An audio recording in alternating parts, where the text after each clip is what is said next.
चलिए आपको सीधे ले चलते उज्जैन, जहां पर मध्य प्रदेश के सीएम डॉक्टर मोहन यादव संबोधित कर रहे हैं।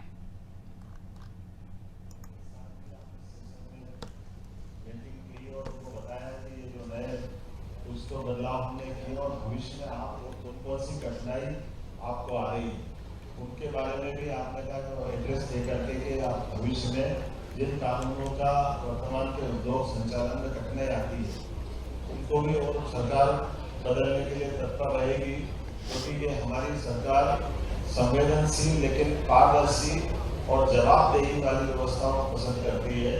मुझे इस बात की भी प्रसन्नता, मेरे साथ अर्जुन मेघवाल जी के साथ साथ गौतम केजरीवाल जी भी मंत्री हमारे मेरे साथ प्रदेश सरकार के मंत्री हैं।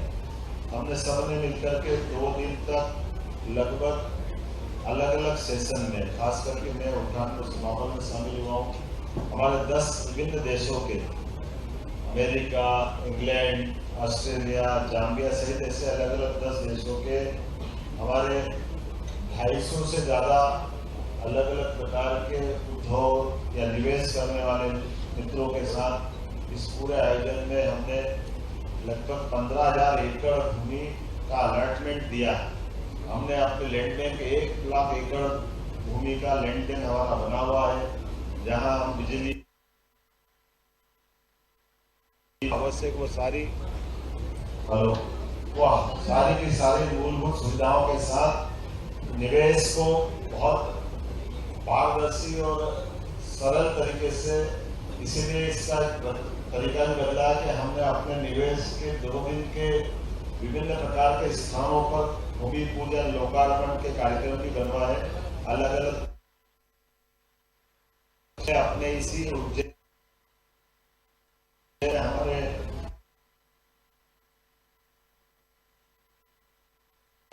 अलग सीमेंट प्लांट का हमने आजकल भूमि पूजन वहां किया। रीवा, जबलपुर, ग्वालियर, सागर, सतना, पन्ना, जहां जिस प्रकार के उद्योग की बड़ी यूनिट लगना थी उसके लोकार्पण भूमि पूजन का। लेकिन मैं आपको बताना चाहूँगा कि फिर भी 100 से ज़्यादा फैक्ट्रियाँ अभी लगने के लिए हम समय नहीं दे पाए। ये जो निवेश का एक अनुकूल वातावरण जब बनता है तो बड़े पैमाने पर पूरे प्रदेश का और प्रदेश के बाहर देश के लोगों का, देश के बाहर भी लोगों का निवेश में मन बनता है। मैं उम्मीद कर रहा हूँ कि जो रीजनल शुरुआत हमने की, ये उज्जैन के बाद बाकी क्षेत्रों में भी क्रमशः बढ़ती जाएगी, आगे बढ़ते जाएंगे। और सरकार के लिए जो हमारी अपने मध्य प्रदेश की तासीर है, हमारी कृषि विकास दर तो 25% से आगे चली गई है। उद्योग में भी हम आगे बढ़े हैं, लेकिन इस दिशा में और आगे बढ़ते हुए GDP में हमारी और अच्छी स्थिति बने।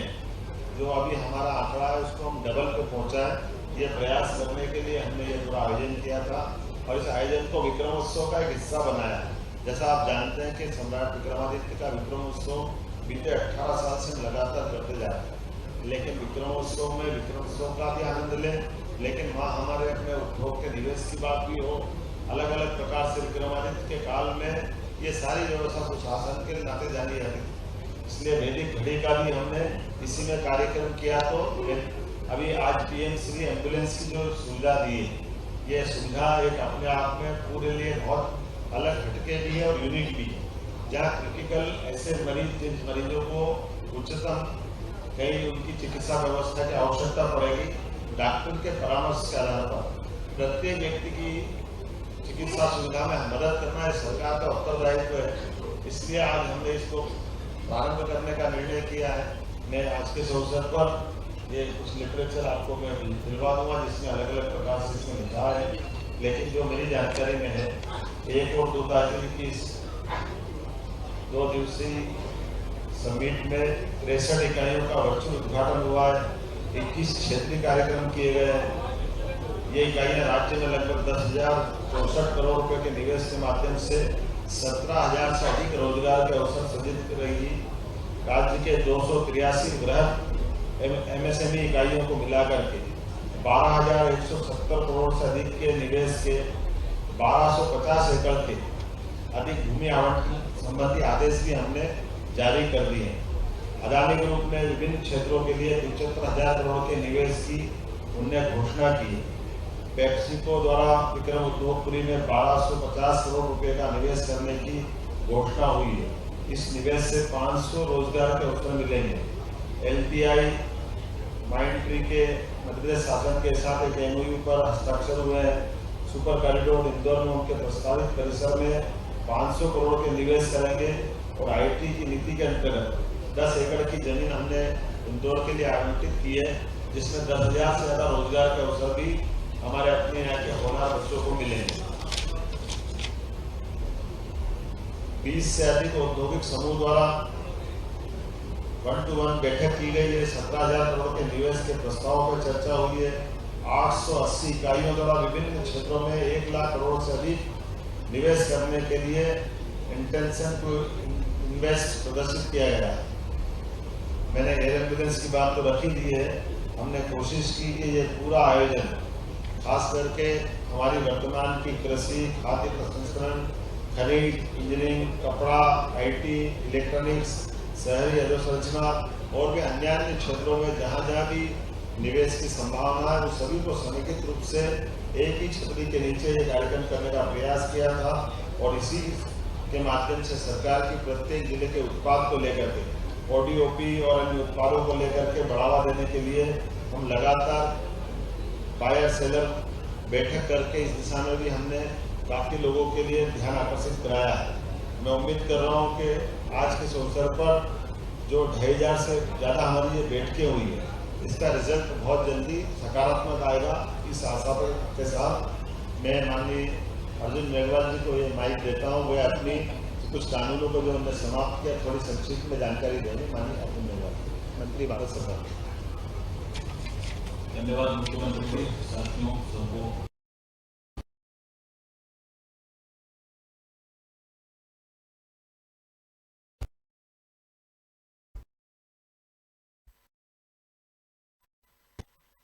से जुड़े हुए थे, एंटरप्रेन्योर थे, व्यापारी थे, ट्रेडिंग एक्टिविटी से जुड़े थे, सभी सेक्टर से जुड़े हुए थे।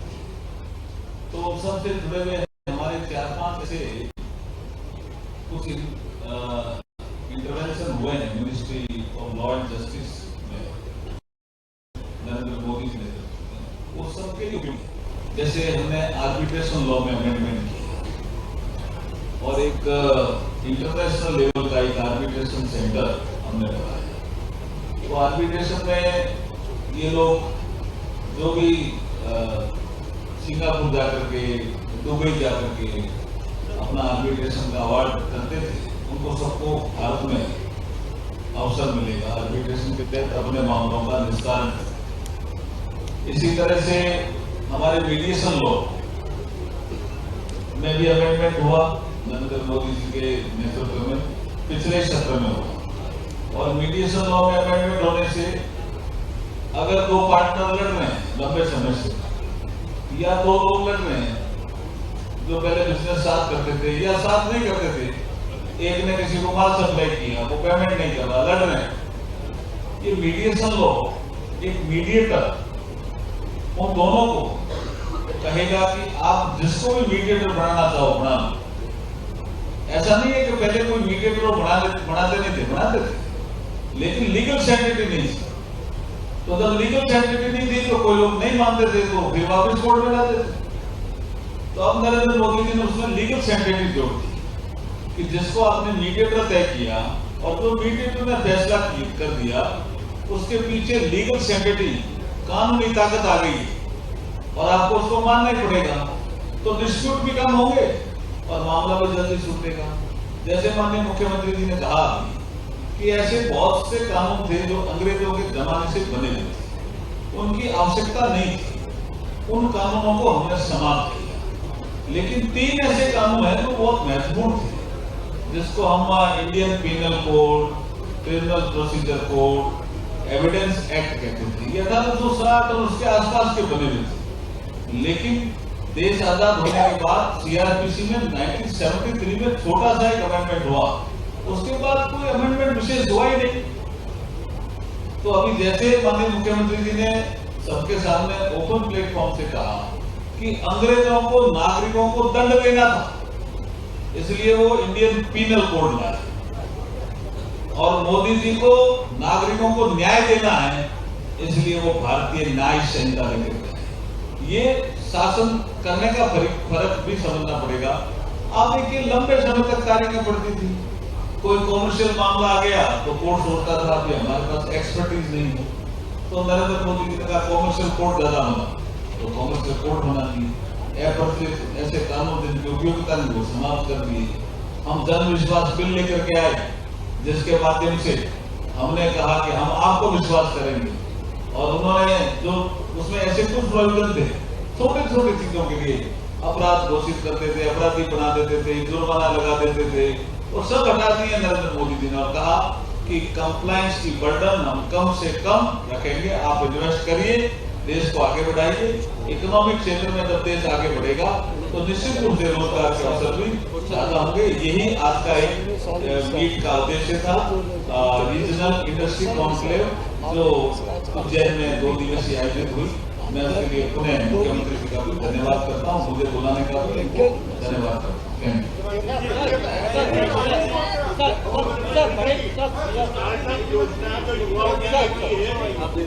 मेरा एक सुझाव है, 1, 2 कोई बहुत जरूरी हो तो बता रहा, पूरी बात आ गई है, मुझे लगता है कि कोई अलग से बचेगी। अपन व्यक्तिगत चर्चा में वो उस पर विस्तार से बात करेंगे। बहुत धन्यवाद।